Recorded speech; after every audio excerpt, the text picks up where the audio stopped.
Governor Jay Inslee visiting Eastern Washington today as he toured Spokane's arena to look at the mass vaccination site. His visit comes just hours after he eased up on certain restrictions for counties to be evaluated in the state's reopening plan.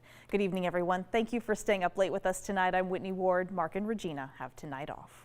Well, those changes could have a big impact across eastern and central Washington after the governor's announcement today. We'll get to that in just a moment. But first, our Amanda Rowley talked with the governor this afternoon about his decision and what it means for the state to move forward even in the middle of COVID. Governor Jay Inslee is impressed with Spokane's mass vaccination site after touring the facility here this afternoon. He applauded the National Guardsmen and volunteers who were all here helping vaccinate the greater Spokane community. Hey, how are you doing? We're good. Following his tour, we asked the governor about the decision to loosen the criteria for counties to remain in phase 3. He says that change was data-driven. We have one of the best measuring systems in the United States to determine what kind of variants are in the state.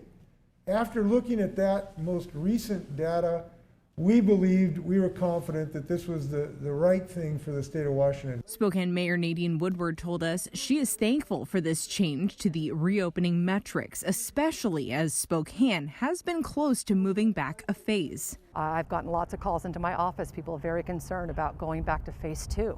It's so hard for our businesses to go scale up and scale back. So the fact that it's going to be harder to go back is good, but we still have to do our due diligence. Governor Inslee was also happy to learn the hours at Spokane's mass vaccination site will soon be extended to 8 p.m., 2 days a week. He says this will help expand access to the vaccine. This is very important because we want to make sure working people can get this vaccination if you have trouble getting time off from work. So that means people are going to be working later. I want to thank their families for letting them get home later at night. Those families are part of this team as well. Now, starting Thursday, April 15th, all Washington residents who are 16 years and older will become eligible for the COVID-19 vaccine. This afternoon, Governor Inslee did not indicate any plans to move up that date. Reporting from the Spokane Arena, Amanda Rowley, KREM 2 News. So now that the governor loosened up that criteria for Washington counties, here's what we know. As of tonight, the only way to move backwards in a phase would be if a county fails both metrics, that is COVID case counts and hospitalizations. If a county is failing one of the two metrics, they can still remain in their current phase. Before, we know that counties had to meet both in order to remain in the same spot. So as of right now, all counties in Washington are technically in phase 3 of reopening. But also right now, there are several counties at risk of moving back to phase 2. So take a look on this map. You'll see the counties in green. Those are the ones meeting the requirements. The counties in red are not. And we won't officially know until Monday if any of these counties have to move back a phase.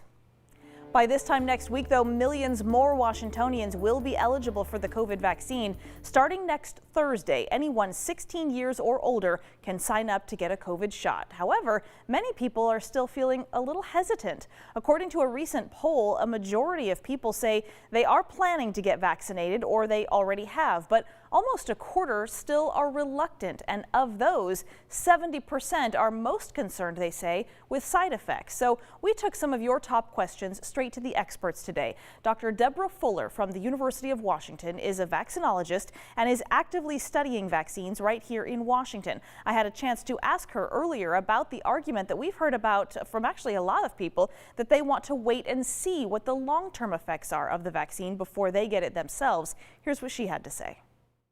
So it just seems like this vaccine came out of the woodwork when COVID-19 came. All of a sudden, for the first time, a lot of people are hearing about mRNA vaccines and about adenovirus-based vaccines, viral vector vaccines. But in reality, these vaccines have been in development and in clinical trials in thousands of people for about 7 years. So we have a lot of data now with other infectious diseases in terms of their safety, in terms of their efficacy. And so there's a lot more knowledge about them in terms of their long-term effects.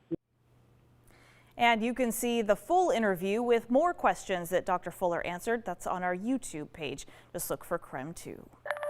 All right, we want to take a moment and turn our attention outside where we find Thomas Patrick. He is out there in the elements, and we know it's probably chilly out there tonight, but not downright cold, although we know that's coming, right, Tom? Yeah, I mean, for April standards, it still always gets cold at night, or at least cold enough.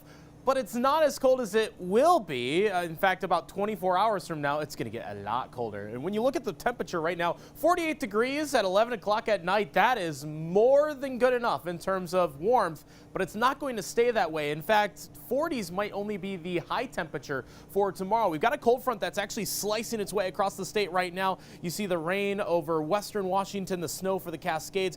Part of that starting to make an appearance over the northern portions of our viewing area, so we'll be keeping an eye on that for tomorrow morning. Of course, there are winter weather advisories for the Cascades, so some winter weather driving if you do have to head over any of the mountain passes for tomorrow or this weekend. But look at tomorrow. We don't start the day out all that cold, but we don't finish the day all that warm. In fact, our high temperature is only in the mid-40s because those winds will be out of the north and west. A cold, blustery day tomorrow, which could see wind gusts upwards of 40 miles per hour.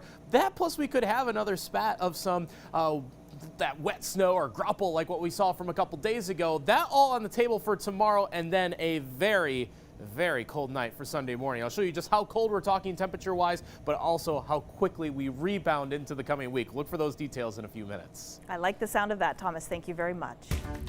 New tonight, a restoration plan is in the works for the damage caused by that windstorm back in January. The area saw 71-mile-an-hour wind gusts. 2 people were killed, and it left behind widespread damage. So the city's Parks and Rec department says they will first focus on removing safety hazards and then recycling trees and replacing trees that were damaged. Spokane will also work with Parks and Rec to plant new trees with the hope of eventually creating 40% tree cover across the entire city by the year 2030. If you'd like to help with that effort, you can find more information. Just go to our website, krem.com. And with the weather starting to get nicer, a lot of people looking forward to pool season. Spokane City leaders say even if the county does move back a phase, the pools will still be reopening this summer. And even under phase 2, we know 50 people would still be allowed inside aquatic centers. And staying in phase 3, of course, would be even better, especially for the local pools. Phase 3, we can up that to 50%, which is a huge boost, and we'd be able to increase those operations across all aquatic centers. Under current state guidelines, we know pools must try to ensure social distancing for pool guests, which would include rearranging or even removing some of the deck chairs and tables. Also, face coverings will be required, but only in certain areas. Still to come tonight, a protest at Lake City High School as some are pushing back on the requirements to wear a mask in class. We spoke with the Coeur d'Alene School District about when the rules, though, could change. More on that when we come back. Plus, taking a live look tonight at Riverfront Park, the Numerica Skate Ribbon is officially back open from 11 to 6 now, 7 days a week. Keep in mind, scooter and roller skate rentals are available, but admission is free. Stay with us. KREM 2 News will be right back.